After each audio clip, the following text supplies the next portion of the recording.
Thank you for joining me once again. Today we're going to be talking about tinting your own guitar neck. If ever you purchase a guitar neck that is unfinished or maybe finished but not the right color, you can actually tint the neck yourself. There's a lot of information out there on YouTube, but there's a lot of people doing some strange things, and I don't really use that approach. I've come across some videos where they're using brown shoe polish to tint and various other ways and methods, but there's an easier way of doing it, and I want to share with you guys. It's not that complicated a process, but you do need some lacquer, you do need some tint, and you do need some sandpaper and time. So if you have all of that, obviously, and a neck, if you have all of that, it's kind of a simple process if you follow the right steps. So I'm going to show you what I did to tint a neck that I got. The neck is an all parts neck, and basically what I did is I sanded down the neck completely to raw wood, tinted it with some amber tints that I purchased from Stu Mac. They're great tints, but they're very expensive. I don't understand why. They're like 22 bucks a bottle. When I bought these way back when, they were only about 8 bucks a bottle. They doubled in price for some reason. Really weird. Anyways, they're great. The product is great, the price is not, so it's up to you whether or not you want to use that, but the color's right. So I bought an amber tint, and basically what I'm doing is I'm mixing that with denatured alcohol and applying that to the neck raw, letting it set in and dry, and then spraying it with some lacquer until I get the proper tint, and then sanding and buffing, the same usual process you need to do with most finishes when you're working on a guitar. So I shot some video. It's nothing too fancy or Hollywood, but it shows you some of the steps that I've taken so far, and I'll show you the finished product once it's done. Let's have a look. All right, so at this point we have the neck sanded down with 320 grit sandpaper. I concentrated on the areas that are a little bit more tricky.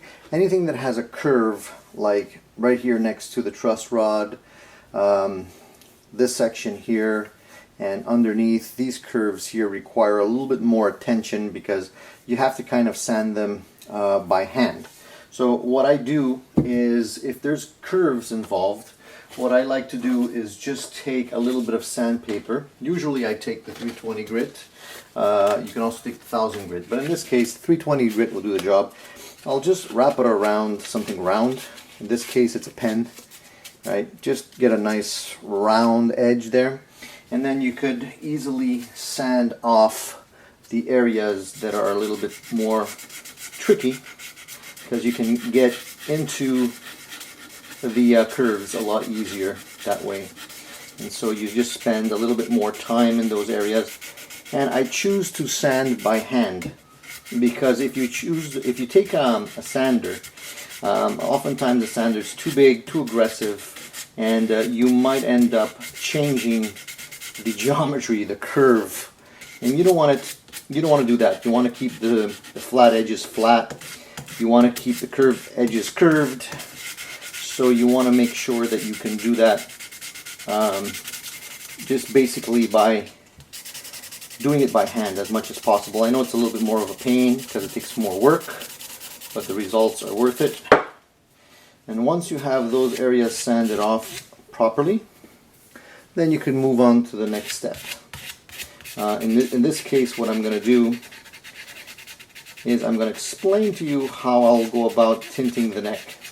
So for those of you who haven't watched my previous video, basically what ended up happening was that I started another Telecaster build. This is apart from the Holy Grail body that I tinted red. If you remember that video, if you haven't already watched that one, go back and watch it. But what I ended up doing was I also wanted to start another Telecaster project. In that one, what I'm doing is I'm building an Olympic white Telecaster, and I wanted a neck for it. So I ordered a neck on eBay from a seller there, and you can get all the details on that in my rant that I made not too long ago that explained to you the fiasco that happened with that transaction. You have to be careful when you're buying stuff on eBay. Sometimes you can get some really good deals, other times you get nothing but headaches. In this case, it was a little bit of a headache. So you can go and watch my other video. I talk about that a little bit. So in this case anyways, I ended up buying a neck. It wasn't supposed to be this one. It was actually supposed to be a totally different one. They messed up, and I ended up with this. And it's not the end of the world, just that the actual neck that I purchased was supposed to be vintage tint. And this was clearly not. And I'll throw up some pictures, you can see what it looked like when I bought it.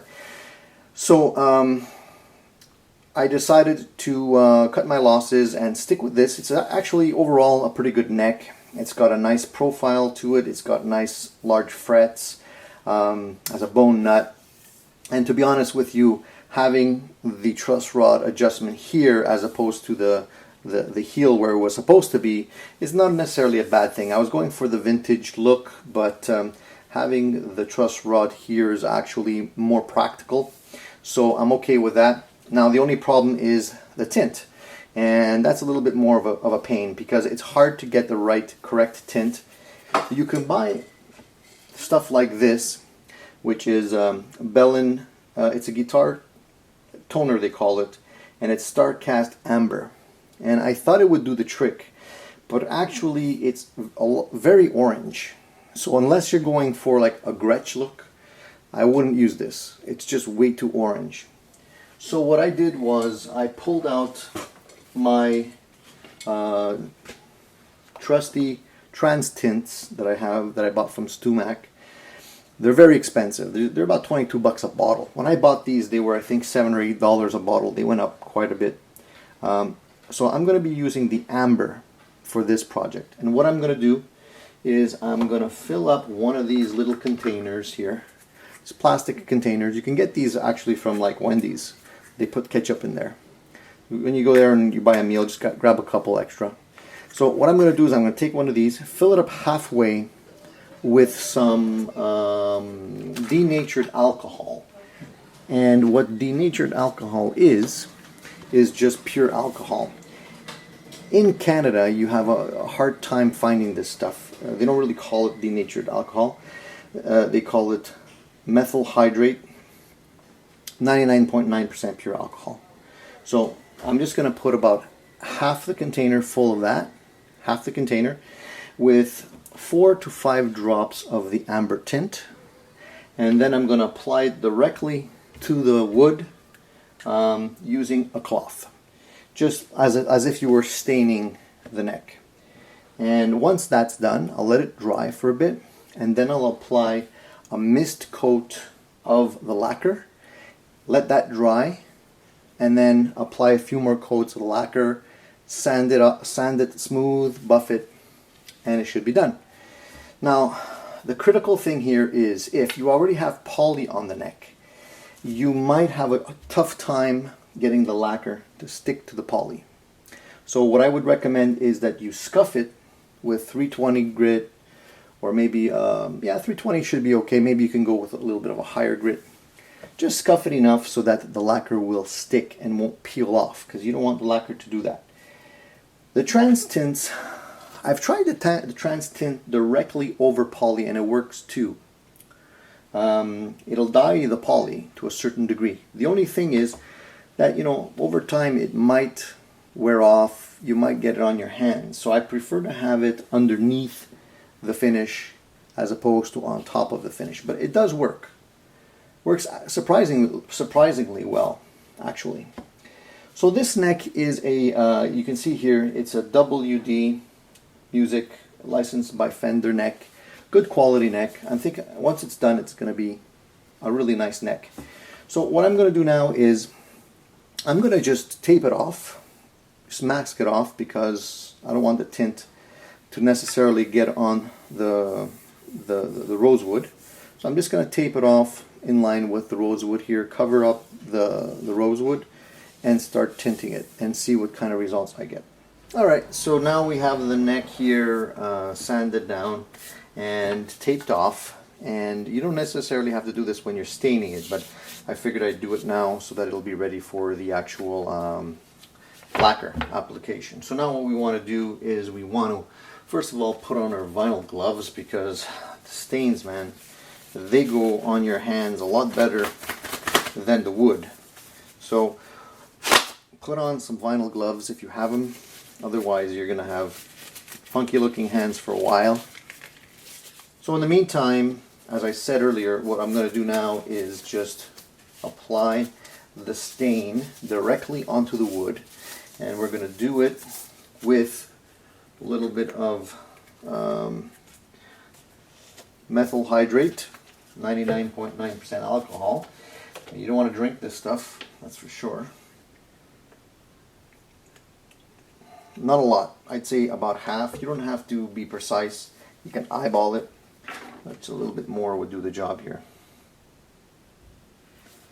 About there. And then you're going to take your trans tint, and this is amber. Actually, I'm going to shake it up a little bit because it's been in storage for a while.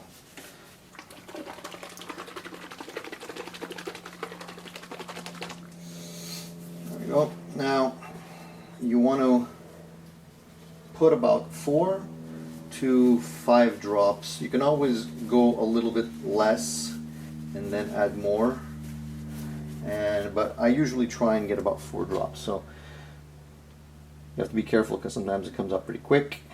1, that's like 2, 3, 4. That's 4 drops. Okay. If you find that it's too light, no big deal. Just add a few more drops, and you're in business. Now, just stir it up, and we're ready to apply. So for that, I just use a cloth, same type of cloth that I used on my last project. I just had leftover. Just take a cloth and fold it up, dip it, and apply it. Now, when I apply this stuff, I tend to start with the heel, just to see the actual color that it's going to give, because you don't want to make it too dark. See, that's, to me, it's pretty good. It's maybe a little bit too yellow. But I'll do one whole coat like this, and then I'll determine whether or not I need a second coat.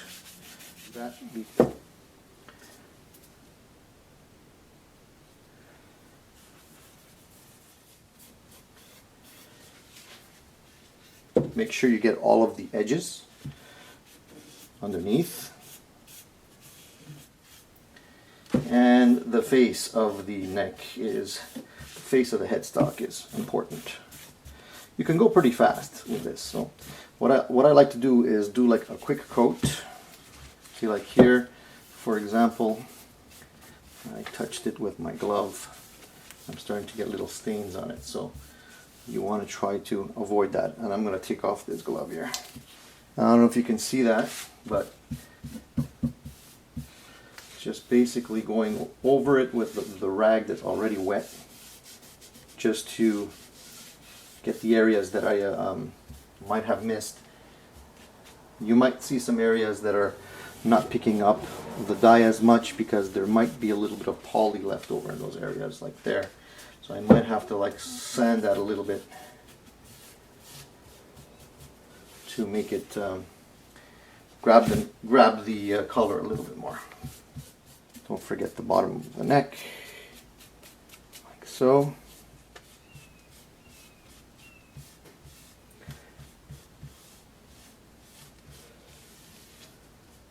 Just let it set in.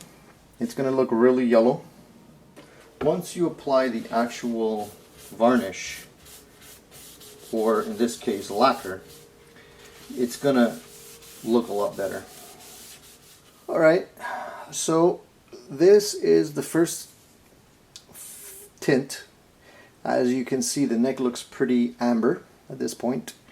Of course, when we apply the lacquer, it's going to pop the grain more. You have to give it adequate time for the stain to dry into the neck before you apply anything. Now, there are some areas that where the stain didn't actually take all that well because there was probably still a little bit of poly underneath there. But I'm not worrying about that too much, because what I want to do is I'm going to shoot a tack coat of the lacquer, just to seal in the first layer. And then after that, I'm probably going to apply another light stain on top of the lacquer, which is going to probably darken it a little bit. But I want to see what kind of effect the lacquer has on it first before I apply another stain. So that way you will have a better, we'll be able to adjust the tone, the tint, a little bit easier.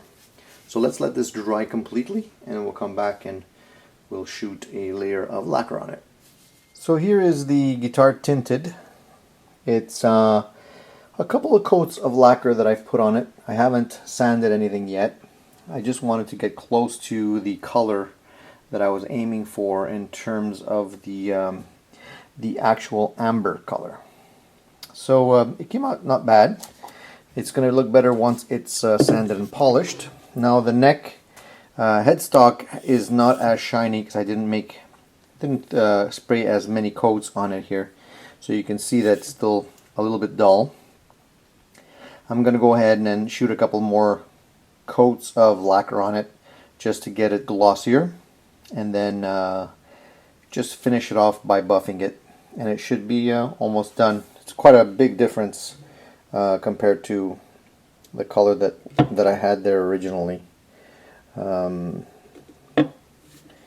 So what I was aiming for with this was more of a vintage kind of tint. I think over time it'll actually age nicely, being lacquer and everything. So I'm going to shoot one more coat of lacquer on the headstock and continue by sanding it with 1000 grit and then just buffing it.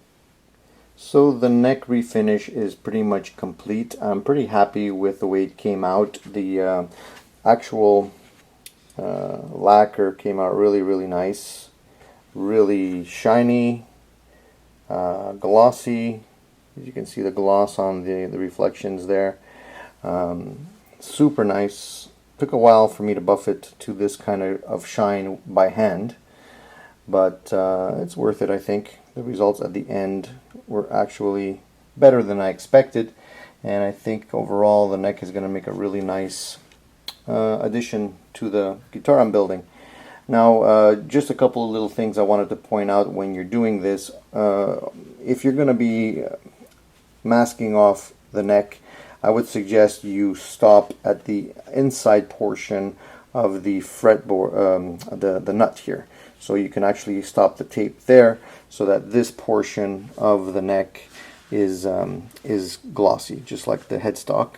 Also, when you're doing the sides here, I like to have the sides glossy up to the rosewood there. So you might want to just mask off the front and not mask off the sides all the way down to the rosewood, because what ends up happening is if you put a lot of layers of lacquer, then you're going to have like a little step, a little check that you'll be able to feel where the lacquer stops because of the tape masking.